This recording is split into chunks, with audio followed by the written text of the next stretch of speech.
All right. I may say something that's going to ruffle some feathers, right? Especially in amongst the fight communities, especially amongst fighters. But I'm just going to be honest, right? So here's my theory, and correct me if you think I'm wrong. I think when a fighter goes out and fight and he wins, I'm going to give 70% of the credit for his win to his coaches.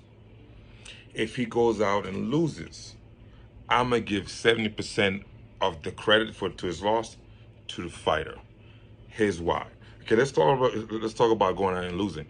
Right? It's pretty simple. I have never cornered or coached a fight. In fact, I've never even seen it. Whereas a fighter goes out and fight, his coaches give him instructions, good instructions, and he loses. What I've seen more often than not is that the fighter do not listen to his coach. And it could be something simple. It could be like, let your hands go. Let your hands go. Keep your hands up. Keep your hands up. Push the pace. Go, go, go, go. Basic stuff. And the fighter don't do it. Okay? And then they come out with a loss. Or they have a more of a complex strategy, things that they worked on in training camp, whatever case may be, and the fighter gets in the cage, gets in the ring, gets on the mat, and does none of it. And you're sitting back there as a coach like, all right, we lost that one. That was the waste of 4 weeks, 6 weeks, 8 weeks of training when the fighter goes out and does nothing. Now, I've been on both ends as a fighter and as a coach, and I'm telling you, that is the honest to God truth. So now, I've never seen it. Once again, I've never seen it where a coach gave the fighter some instructions and it didn't work, right? And if that was ever a situation, it was usually because the fighter didn't fully commit to it. He didn't drill it enough to make it a true viable option. You know what I'm saying? We're going over a simple technique. Hey, lead hook, go for the takedown. Set up lead hook, go for the takedown. Do it. I'm telling you, it's there. Do it. And the guy just throws a sloppy ass hook and a sloppy ass takedown attempt, and he's not successful in any of it. Was that the coach's fault? No, it was the fighter who didn't really believe and didn't fully commit. Okay. The only time I think a coach that I believe that I've seen where a coach could probably take the L or take more of the responsibility of the loss is when a coach put a fighter in a fight that wasn't ready. And I'm not going to lie, I have done that. Fighters that come to me and say, hey, I'm ready to fight. They look like they're ready to fight in the gym.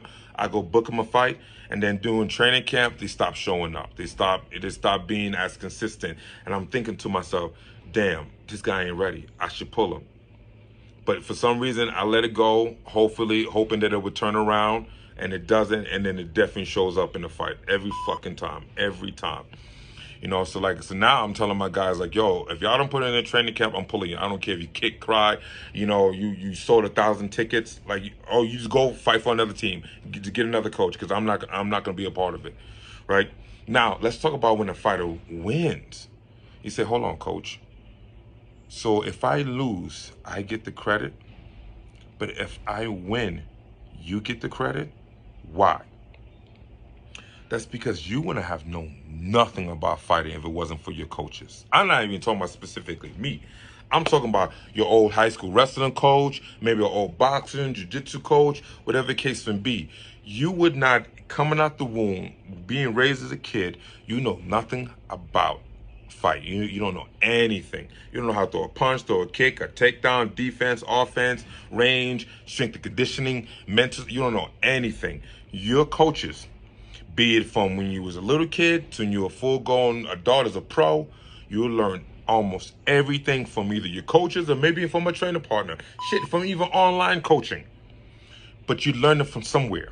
Okay, the only thing you gotta do is pull it out of you when it's time to pull it out of you.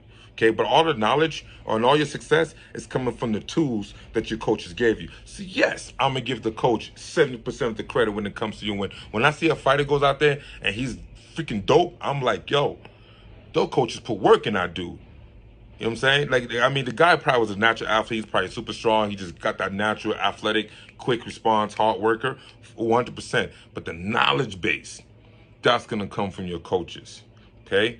But at the same time, when it's time to go out there and perform, that's gonna come from you. When it's time to listen, when it's time to be coachable, that's gonna come from you. So yes, my theory is, I could be wrong, you could argue with it, or just how I feel at this moment, is that when it comes to winning or losing, and I don't say 100%, there's some wiggle room. That's why I say 70%.